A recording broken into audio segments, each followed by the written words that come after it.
ক্ষীর দিয়ে রুটি পিঠা খাইতে আসলে কেমন লাগে? আসলে অনেক মজাই লাগে। আজকে না অনেক কাজ করার পরে আজকে আর কোনো কাজ করব না। কারণ শরীরটা অনেকটাই খারাপ এবং অনেক ক্লান্ত। সেই রোজার ঈদের ১ মাস আগে থেকে শুরু করছি আর অনাবরত কাজ করতেই আছি।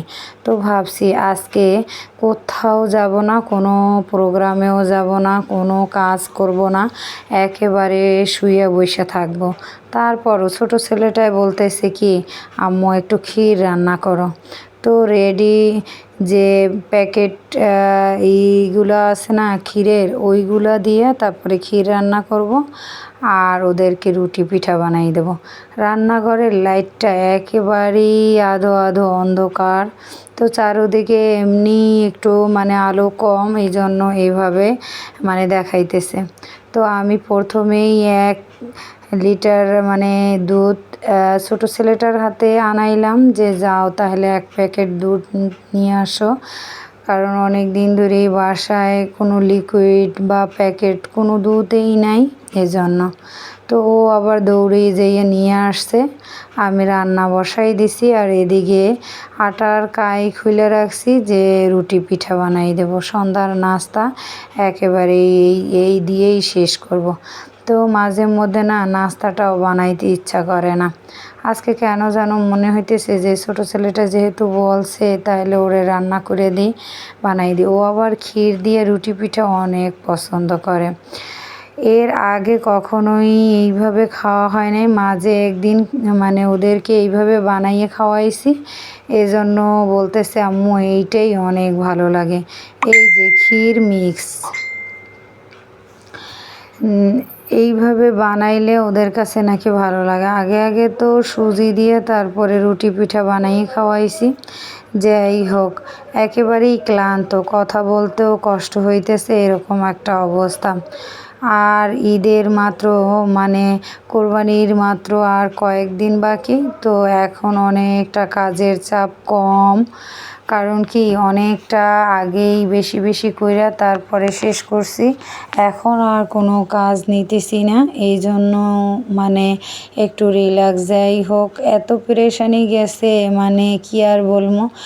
এখন এত ক্লান্ত লাগতেছে, মনে হইতেছে যে যতটুকু কাজ আছে এতটুকু আর আমার করতে মন চাইতেছে না, এরকম অবস্থা। এই পরপর ২ বছরই এরকম কাজ আমি করতেছি এবং বাসার ভিতরে আসতেছে আলহামদুলিল্লাহ, আল্লাহর অশেষ মেহেরবানি যে এভাবে মানে কাজ যে আসতেছে। অনেক সময় আগে মানে বলতাম যে এর থেকে বেশি কাজ যদি আসতো তাহলেও করতে পারতাম। কিন্তু শুধু এইবারই বলতেছি যে এতটাই পেরেশানি গেছে, কি আর বলবো, মানে আমার অবস্থা একেবারেই নাজেহাল। যাই হোক, আমার রান্না কিন্তু প্রায় শেষ মানে হইতেছে। আর এদিকে রুটি পিঠা বানাবো যে সেটাও তো আবার বেলতে হইবে। তো ছোট ছেলেটারে বলতেছি যে এখন আর আমি রুটি পিঠা বেলতে পারবো না। তো বড় ছেলেটা বলতেছে আম্মু টেনশন করো না, আমি তোমারে হেল্প করতেছি। যাই হোক, তারপরে ছেলে দুইটা একটা খেলনা নিয়ে বসে পড়লো তারা খেলার জন্য। তারপরে মেয়েটা আমাকে মানে রুটি পিঠা বানাই দিয়েছে। আর আমি এই যে ক্ষীরটা রান্না শেষ কইরা তারপরে রুটি বানাইয়া এই ক্ষীর দিয়ে তারা মানে রুটি পিঠা খাইছে। তো মাঝে মধ্যে দেখা যায় কোনো একটা আনকমন জিনিস যদি ওদেরকে বানাই দেই না, আমার কাছেও ভালো লাগে। একটু সময় লাগে, যে কোনো জিনিস করতে গেলেই তো সময় লাগে, হুটহাট করে তো আর হয় না। আর রান্না জিনিসটা এমন যে তাড়াহুড়ো করলে সেই জিনিসটা হয় মানে ভালো হবে না বা টেস্টটা মানে সেরকম আসবে না, এরকমটাই হয়। যাই হোক, এদিকে ক্ষীর রান্না করা শেষ আমার। আর এখন আমি এই যে রুটি বানাইয়া তারপরে ওদেরকে মানে খাইতে দিব। একা একা মানে সব সময় তো সব কিছু মানে করি, আবার মাঝে মধ্যে বাচ্চাদের হেল্প নিই। তো এখন না কোনো কিছুই করতে ভালো লাগতেছে না, এতটাই ক্লান্ত লাগতেছে, মনে হয় দিন রাত 24 ঘন্টা মানে শুয়ে বসে খাইতে পারতাম, এরকম একটা অবস্থা। যাই হোক, কোরবানির ঈদের পরে হয়তো অনেকটা মানে সময় থাকবে বা বইসা থাকা হইবে। যাই হোক, কাজের চাপ যেহেতু মানে কমে গেছে, এরকম বলি কিন্তু হয় না, একটার পরে একটা মানে আসে। তারপরে দেখা যায় যে মানুষের আসলে জীবনটাই এমন। কারণ হয়তো আমরা ভাবি এই কাজটা কমপ্লিট করলে তারপরে বসে থাকতে পারবো, কিংবা আর কখনো মানে ঝামেলা সামনে আসবে না বা কোনো কিছুতে আর প্যারা নিতে হবে না, কিন্তু না, একটা সমাধান করার পরেই আবার আর একটা এসে হাজির হয়।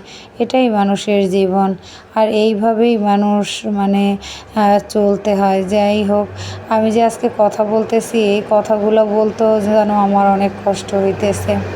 তারপরও অনেক দিন মাঝখানে কাজের জন্য তারপরে ভিডিও ছাড়তে পারি নাই। এখন আবার একদিন পর পর একদিন ছাড়তেছি কাজের চাপের জন্যই।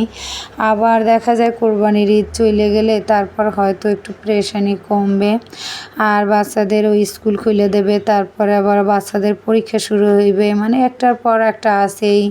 যাই হোক, চারোদিকের যে কী অবস্থা বাচ্চাদের নিয়ে, এখন আর মানে যে কোনো জিনিস করতে গেলেও ভয় লাগে, কোথাও মানে গেলেও ভয় লাগে।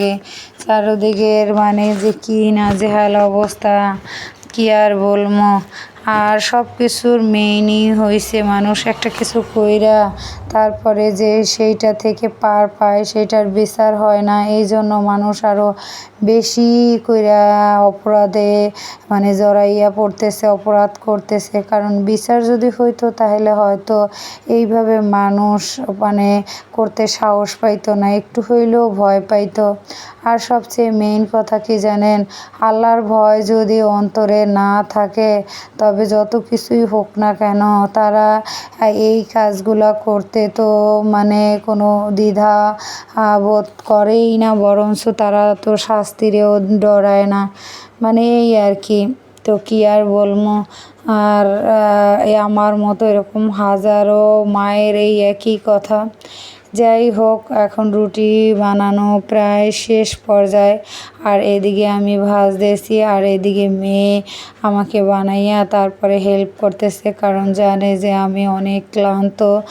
আর সবচেয়ে বড় কথা কি জানেন, আপনি পরিশ্রম করার পরে যদি 2টা টাকা ইনকাম করতে পারেন না, তো সেইটার মতো আর সুখ আমি মনে করি কোথাও নাই। আর সবচেয়ে বড় কথা কি জানেন, পরিশ্রম করলেই কোনো কিছু পাওয়া যায়, পরিশ্রম ছাড়া এমনি এমনি কিন্তু কোনো কিছুই হয় না। যাই হোক, আপনার ভালো যে দিকটা, সেই দিকটা হয়তো অনেকেই চাইবে না। তো এরকম সবার কম বেশি সবার বেলাই হয়, আমার ক্ষেত্রেও তার মানে ব্যতিক্রমও না। কারণ আমি তো এমনি একটা পরিস্থিতির মধ্য থেকে উইঠা এই পর্যন্ত আসছি, তো আল্লাহর কাছে শুকুর, আলহামদুলিল্লাহ।